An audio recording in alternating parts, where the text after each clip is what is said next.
Death arrived, and with it silence. The voices ceased, the footsteps stopped, the scent of mourning dominated the house in Bethany. Inside, two women wept for their lost brother. Outside, neighbors and friends murmured between sobs, "If only Jesus had come sooner." But he did not come. Lazarus died, and it seemed that everything was over. For 4 days, the tomb became the end of a story that promised more chapters. The hopes of Martha and Mary were buried along with their brother's cold body. The smell of death now filled the place that was once full of life, laughter, and welcome. The house that received Jesus with joy now became the symbol of the most painful loss. But what no one knew, not even Martha with all her faith, nor Mary with all her devotion, was that Jesus was not late. He was writing the climax of a story that would change everything. The end that everyone mourned was, in fact, the beginning of something that would surpass the barriers of logic, biology, and time. This is not just a story about the death of a man. It is about the waiting that hurts, the silence that confuses, and the answer that seems to take too long. It is about how God sometimes allows everything to die, even our dreams, our strengths, and our hopes, just to prove that He can bring life from what already smells like death. Before we continue, write in the comments where you are watching this video from. I want to know how far the Word of God is reaching.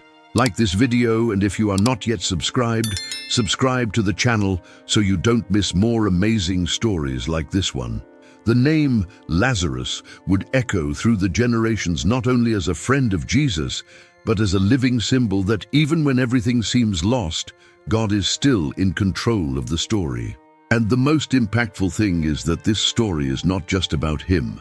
It speaks about everyone who has gone through a moment when everything seemed to end, when the only thing left was to cry and wait without knowing if Jesus would still come. Lazarus died. This is the first sentence, but stay tuned because it will not be the last. Lazarus was a simple man. He was not a Pharisee, nor a priest, nor someone known for great deeds, but he was known by the one who really mattered, Jesus. He lived in Bethany with his 2 sisters, Martha and Mary. Their house was a safe place for Jesus, a refuge in the middle of the crowd, away from the accusations of the religious leaders. There, he could rest, eat, talk, laugh. He was received with honor, but also with affection. Lazarus did not need to impress anyone. The friendship with Jesus was real, built in everyday life. They called each other by name, sat at the same table, shared the same stories. There are no records of Lazarus preaching or performing miracles, but his importance was in something deeper. He was a friend of Jesus. This friendship was not casual, it was intimate, it was personal. When Lazarus fell ill, Martha and Mary did not hesitate to send a direct message. "Lord, the one you love is sick." They did not say the name. They did not ask for healing. They knew that Jesus would understand. That was the level of relationship between them. Whoever saw Lazarus before the illness saw a man of silent faith. He did not seek the spotlight. He was someone reliable, present, respected. The neighborhood knew him. The disciples knew him. Jesus loved him. And perhaps that is what makes the story so strong. It is not about someone famous who fell, but about someone ordinary living his life until everything changed suddenly. Lazarus's house was the meeting point of faith and reality. Martha took care of the chores. Mary listened to every word of Jesus. Lazarus was there, living between the two, being a support, being a brother, being a friend. It was a home where Jesus felt comfortable, and that says a lot about who Lazarus was inside. Before the illness, Lazarus was like any of us. He woke up, worked, laughed, made plans. Perhaps he did not imagine that his life would be marked by something so profound, but God already saw what no one saw. Before death, Lazarus already carried within him something precious, the friendship of Jesus, and it was this friendship that would start everything that would come next. It was on one of those normal days that everything began to change. Lazarus was at home, perhaps helping with some task or talking with his sisters, when he began to feel a strange sensation in his body. It was not ordinary tiredness, nor something that would pass with rest. Martha noticed first that he was not well. Mary stayed by his side, trying to understand what was happening. As the hours passed, the symptoms worsened. The strength he had in his eyes began to disappear. The fever rose. Sweat ran down his face. His breathing became heavy. It was visible that something serious was happening. The atmosphere inside the house changed. Silence took the place of conversations. The look in the sisters' eyes said it all. Lazarus was sick, and it was not just any illness. It was something that no one could control. The neighbors began to come, some to help, others to give support. But no one knew what to do. It was as if life was being drained little by little, and there was no way to prevent it. Martha, with her usual practical way, rushed to organize things. She prepared water, tried to take care of him with what she had. Mary did not leave his side. The two alternated between worry and trying to stay calm, but neither of them could hide their fear. It was clear that Lazarus was not getting better. On the contrary, he got worse every hour. It was then that they decided to send a message. There was no time to lose. Martha called someone she trusted and urgently sent a simple and direct request. Tell Jesus that the one he loves is sick. They did not ask for healing. They did not give orders. They trusted that just the fact that Jesus knew would be enough. It was their last hope. If he came, everything could change. While they waited for the answer, the days became long. Each minute seemed like an eternity. Lazarus spoke little, hardly opened his eyes. Hope was there, but mixed with a heavy anguish. Jesus had not arrived. The messenger had not returned either, and Lazarus continued to get worse. Time ran, but help did not come. The messenger arrived to Jesus with the message. He delivered it exactly as requested. Lord, the one you love is sick. The expectation was that Jesus would get up right away, that he would gather the disciples and go straight to Bethany. But that did not happen. He heard the message, looked at those who were with him, and answered in a way that no one understood at the time. This sickness is not unto death, but for the glory of God. Even after receiving the news, Jesus remained where he was. One day passed, then another. The people around began to wonder why he had not gone yet. Jesus loved Lazarus. Everyone knew that. He was close to the family. He had been to their house so many times. It was strange that now, with his friend on the verge of death, he did not hurry. It seemed that there was no urgency. Meanwhile, in Bethany, the situation only worsened. Lazarus's face was already pale, his breathing weaker. Martha and Mary looked at the door, hoping to see Jesus enter, but no one came. The hours passed slowly, filled with anguish. When Lazarus took his last breath, the silence was greater than any cry. Jesus did not arrive in time. The friend died. For those in Bethany, it seemed that Jesus had forgotten, that perhaps he was too busy, that perhaps he did not care as much as they thought. But the truth is that Jesus knew exactly what he was doing. His time is not ours. The decision not to go immediately was not neglect, it was purpose. He was preparing something greater than everyone could imagine. Even with a heavy heart, Jesus still remained 2 more days in the same place. After that, he said to the disciples, "Let us go back to Judea." When he mentioned that Lazarus was sleeping, the disciples did not understand. Then he spoke clearly, "Lazarus is dead." And he completed saying that he was glad he had not been there so that they might believe. Jesus' silence was not a mistake. It was part of a greater plan. But for Martha and Mary at that moment, all they had was pain. They did not know the words that Jesus had said. They only felt the absence. When Lazarus was placed in the tomb, the feeling was of an end. Martha and Mary stood at the entrance, unable to leave. The neighbors tried to console, but no words seemed right. The smell of the herbs used to prepare the body was still in the air. The stone was placed. Silence took over. It was the fourth day.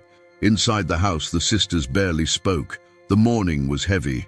People came from Jerusalem to support, but no one could fill the void. Lazarus was missed. It was not just the brother who was gone. It was also the friend, the counselor, the point of balance between Martha and Mary. The routine of the house was interrupted.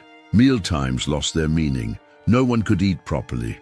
Even the way they walked seemed slower. The absence of Jesus increased the pain even more. They both knew that he could have prevented that. Everyone knew. Some even commented in a low voice, "He healed so many. Why didn't he come to save his friend?" Mary heard these phrases and remained silent. Martha tried to remain strong, but her face showed that inside she was collapsing. Their hearts were divided between the pain of loss and the confusion over Jesus' delay. On the fourth day, the longing had already turned into a weight on the chest. It was not just mourning, it was also frustration. Hope had faded. It was too late. Lazarus was not sick, he was dead, and it was not recent. 4 days had already passed. In the tradition of the people, this was the limit.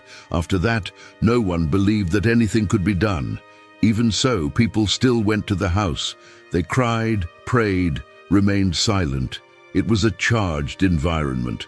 Martha tried to maintain order, even without strength. Mary barely left the corner where she used to sit when Jesus was there. Everything reminded her of Lazarus, the plate, the glass, the steps. His absence was loud. What they did not know is that Jesus was on his way. He had already decided to return. The disciples followed him without understanding very well.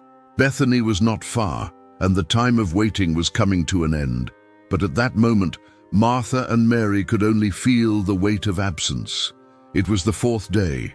As soon as Jesus approached Bethany, some people ran to warn Martha. She did not wait for anyone to say anything else. She got up quickly and left. Mary stayed where she was. Martha walked quickly, but her heart was heavy. When she got close to Jesus, she could not hide her pain. The first thing she said was direct, "Lord, if you had been here, my brother would not have died." It was a mixture of faith and frustration. Martha still believed, but did not understand why Jesus had taken so long. She looked at him with respect, but her gaze was hurt. Jesus listened and responded calmly. He said that Lazarus would rise again. Martha agreed, but she was thinking about the resurrection at the end of time. It still did not cross her mind that something could happen there at that moment. Jesus looked at Martha and said, "I am the resurrection and the life. Whoever believes in me, even though he dies, will live." She heard, affirmed that she believed, but the pain inside her was still greater than any explanation. After the conversation, Martha ran back home. She called Mary in silence and said, "The Master has come and is calling you."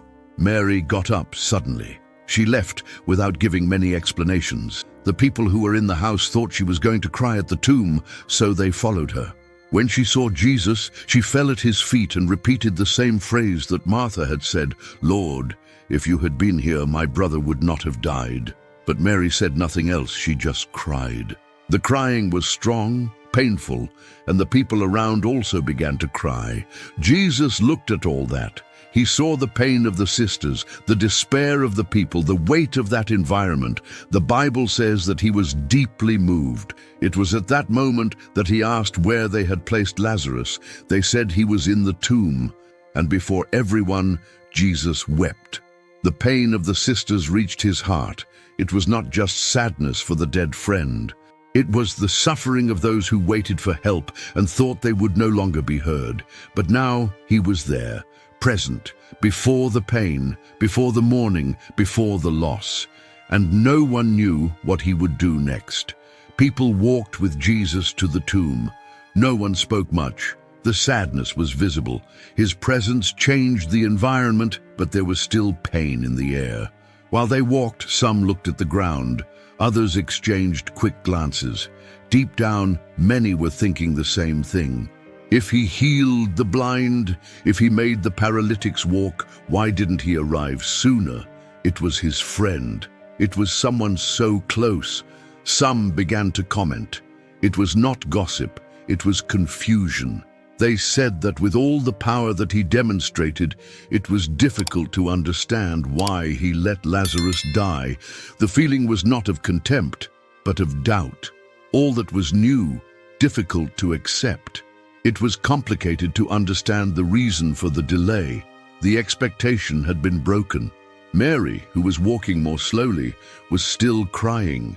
Martha tried to keep control, but her expression showed that there were still unanswered questions. The disciples followed silently. They knew that Jesus did everything with a purpose, but they also did not understand why he had waited so long. When they arrived at the tomb, everyone stopped. It was a cave with a stone at the entrance. The atmosphere was heavy. Jesus was silent for a moment. His eyes were wet. It was as if he carried the pain of everyone. Even so, he did not explain anything. He did not try to justify the delay. He only looked at the place where Lazarus was buried. Each person there seemed to be waiting for some reaction.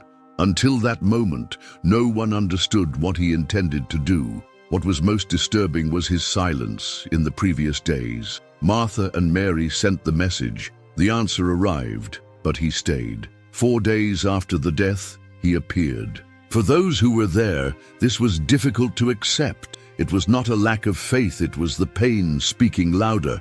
But Jesus did not return to Bethany to explain. He returned to do something.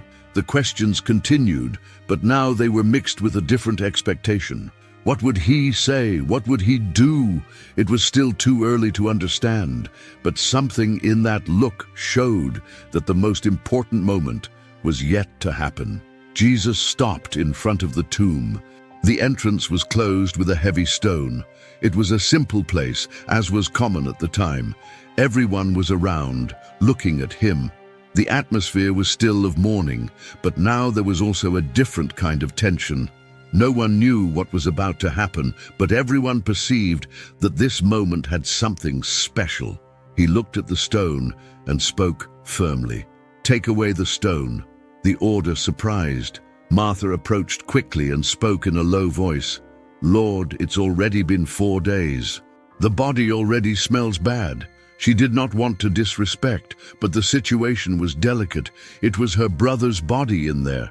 It made no sense to open the tomb, but Jesus looked at her calmly and said, "Did I not tell you that if you believed, you would see the glory of God?"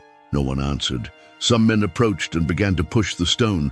The sound of the stone rolling cut through the silence. Everyone held their breath. When the tomb was opened, the smell was strong. People covered their faces. The atmosphere was uncomfortable. Even so, Jesus continued there, looking inside. He raised his eyes and spoke with God. It was not a long prayer. He thanked for having been heard, and he said that he was saying that aloud because of the people around, so that they would know that he had been sent. It was a moment of faith, but also of teaching. He wanted everyone to understand that what was about to happen did not come from him alone, but from the Father. After the prayer, Jesus was silent for a second, and then he shouted in a loud voice, "Lazarus, come out!" No one moved. The eyes were fixed on the entrance of the tomb. The hearts were beating fast. Some were already ready to console the sisters if nothing happened. Others could not even think. It was a moment that required faith, but most they were still trying to understand what they were seeing. The command had been given. The stone was removed. Lazarus's name was called with authority. Now everything depended on what would happen in the next few seconds. After Jesus' shout, the environment became completely silent. The tomb was open, but nothing happened immediately. The eyes were fixed on the dark entrance. The ears listened for any noise, until some footsteps began to be heard. Slow, firm, someone was moving inside.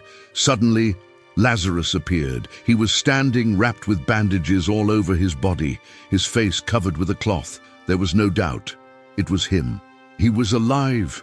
No one could say a word. It was as if time had stopped. Some raised their hand to their face. Others took a step back. The sisters remained still. What seemed impossible was before everyone. Jesus broke the silence with a new order: unbind him and let him go. Those closest ran to help. They removed the bandages carefully.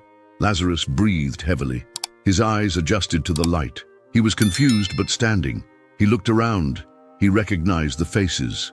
The smell of the herbs was still on him, but there was no sign of death. Life was there, restored. People began to react. Some cried, others laughed, some knelt. It was a unique moment. It was not a cure. It was someone who had died, been buried, and now was back. No prophet, no teacher, no one had done anything like that. Bethany stopped. The news spread in a few hours. People came from all sides to see with their own eyes. Martha hugged her brother tightly. Mary approached slowly, still trying to understand. The three looked at each other. There was nothing to explain. Just the fact that they were together again was enough. The neighbors who days before were there to console were now without reaction. That would change everything. There was no longer any way to deny who Jesus was. He was not just a teacher, a healer, or someone with beautiful words. He had authority over life and death. The crowd knew that. The disciples too. What happened in Bethany would not be forgotten. It was public, visible, undeniable. On that day, Lazarus stopped being just a friend of Jesus. He became a living sign of the power of God, and the impact of that miracle would not stop there. After everything happened, Lazarus returned home with his sisters. The movement in Bethany continued intense. Everyone wanted to see him. Some people went out of curiosity, others out of faith. The house that days before was silent because of the mourning was now full of voices, steps, questions, and testimonies. There was no way to hide what had happened. The news reached Jerusalem quickly. In a short time, the religious leaders also found out. The chief priests and Pharisees gathered. The resurrection of Lazarus caused concern among them. It was no longer just a matter of doctrine or religious dispute. It was something much bigger. They feared losing control over the people. Many began to believe in Jesus because of what they had seen in Bethany. For the leaders, that was a risk. And it was in that meeting that they made a serious decision.